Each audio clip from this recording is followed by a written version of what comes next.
Peabody Library, Baltimore, Maryland. The George Peabody Library, part of Johns Hopkins University, contains over 300,000 volumes stacked in 5 decorative tiers. The books are impressive, sure, but the cathedral-like atrium, marble floors, and wrought iron details are the main draw here. Is it any wonder the library has become one of the most popular wedding venues in Baltimore?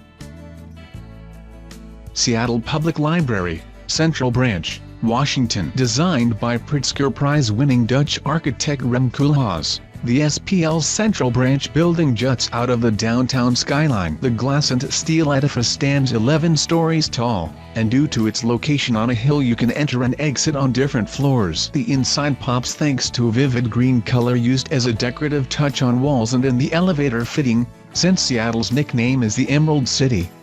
Head to the 10th floor reading room to take in views of the city, including Elliott Bay.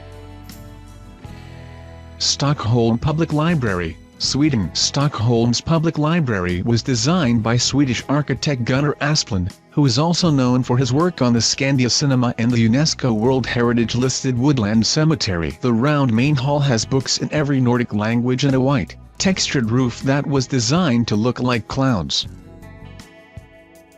Vancouver Central Public Library, Canada. If the Vancouver Central Public Library looks familiar to you, that's because it was modeled after another famous building, Rome's iconic Colosseum. The 9-floor library complex takes up an entire city block, and includes office space, coffee shops, and retail on the ground floor. One of its most striking features is a rooftop garden. Alas, it's not open to the public, but you can request special permission to check it out.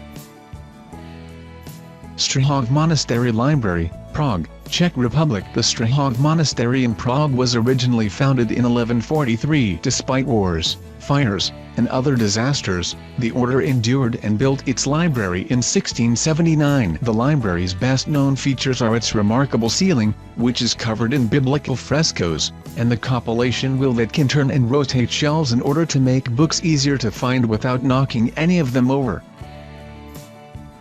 Royal Library of Denmark, Copenhagen. This particular temple to books was originally built in 1648, but was renovated to its current site in 1999. It's colloquially known as the Black Diamond thanks to the shiny black metal segments on either side of a clear glass middle section. Inside, you'll find a veritable treasure trove of European works with a special focus on Denmark, of course, with all of philosopher Søren Kierkegaard's original manuscripts and the original copy of the first known Danish book. The building is also home to the National Photography Museum, a cafe, a performance hall, and a large abstract fresco by renowned Danish artist Per Kirkeby on the inside of the ceiling.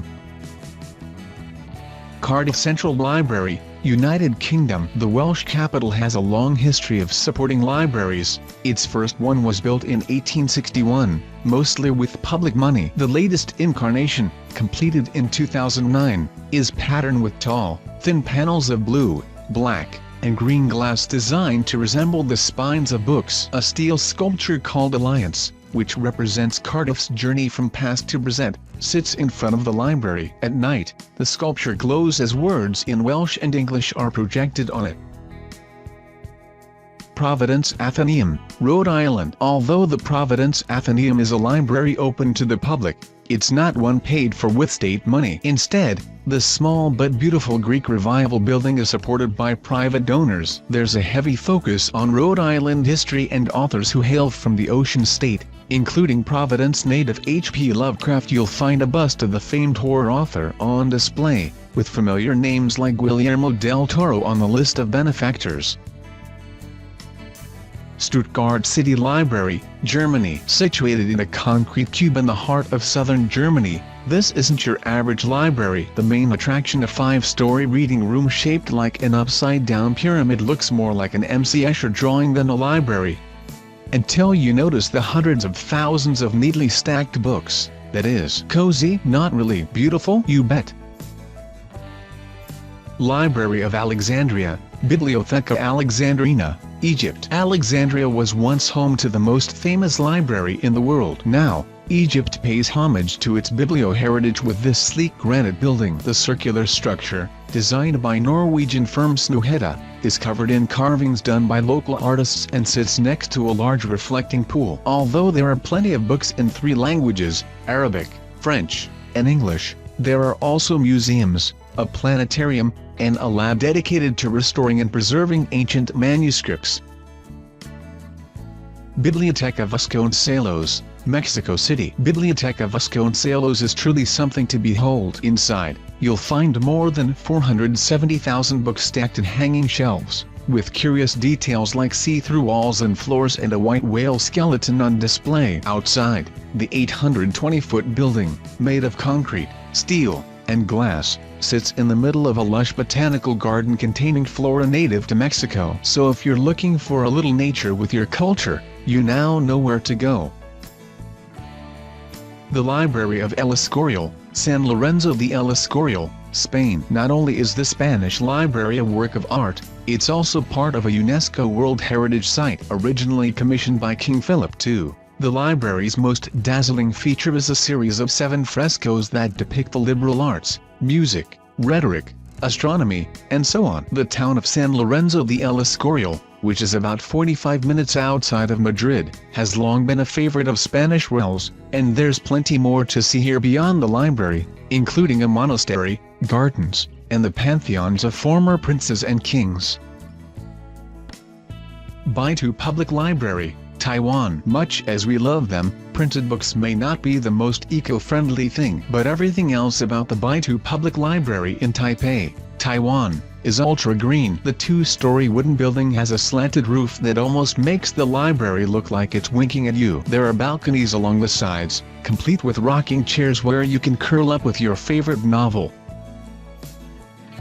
Vennesla Library and Culture House, Norway. Located near the southernmost tip of Norway, Vennesla's library is more than a collection of books. It's a city cultural center and meeting place. The building hosts a coffee shop, open meeting spaces, classrooms for adult education courses, and a cinema. The long, thin wooden beams on the inside were designed to look like the inside of a whale. State Library of South Australia, Adelaide. This library is a study in contrasts. On the outside, it's an ultra-modern glass box, but the inside of the building looks like it could have been a set on a Harry Potter movie. Located in Adelaide, this library places particular emphasis on Australian history, works by Indigenous authors, and maps for modernists. The library maintains a Flickr account where people can submit their own images of South Australian life.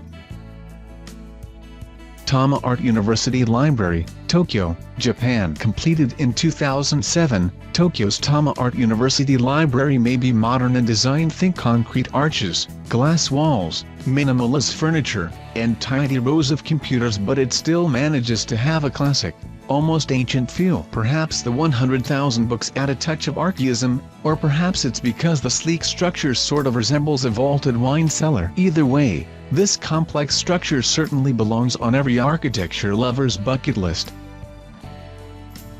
Royal Portuguese Reading Room, Rio de Janeiro, Brazil. Yes, this is a library, but really, it's more like a palace devoted to books. Its limestone exterior was inspired by the famous Jeronimo's Monastery in Lisbon, where it was built before being shipped to Rio de Janeiro. And the interior is just as stunning. There's a red, white, and blue stained glass window letting natural light in through the ceiling, while a silver, marble, and ivory altar welcomes visitors into the building. Richard J. Reardon Central Library, Los Angeles, California. The Central Library is one of downtown Los Angeles's most significant buildings. On the outside, it's a prominent example of Art Deco design, but on the inside, there's an elegant rotunda whose centerpiece is a bronze chandelier, a sweeping staircase that used to lead to the card catalogs. Everything's digitized now, of course, and decorative stencils depicting important moments in California history. Bodleian Library, Oxford, UK. The next time you're in London, Set aside some time to take a day trip to Oxford, specifically the Bodleian Library. The library has been in use since the 1300s, that's practically 1,000 years, and its 12 million printed items continue to attract researchers and travelers from around the world. Aside from housing museum-worthy tomes, like the first editions of Jane Austen's Emma and Charles Darwin's On the Origin of Species, the library's many buildings are as beautiful as they come. Make sure to stop by the 15th Century Divinity School and Old Bodleian Library. The Morgan Library and Museum, New York City. If you've ever wondered what a multi-millionaire's personal library looks like, the Morgan Library and Museum has you covered. Comprised of 3 buildings once owned by financier J.P. Morgan, this Madison Avenue landmark includes galleries, libraries, a performance hall, and, of course, Morgan's private book collection. Trust us, the library is worth the hype, with gold decorations, fresco-covered ceilings, and 3 floors of bookshelves, some connected by a secret passageway.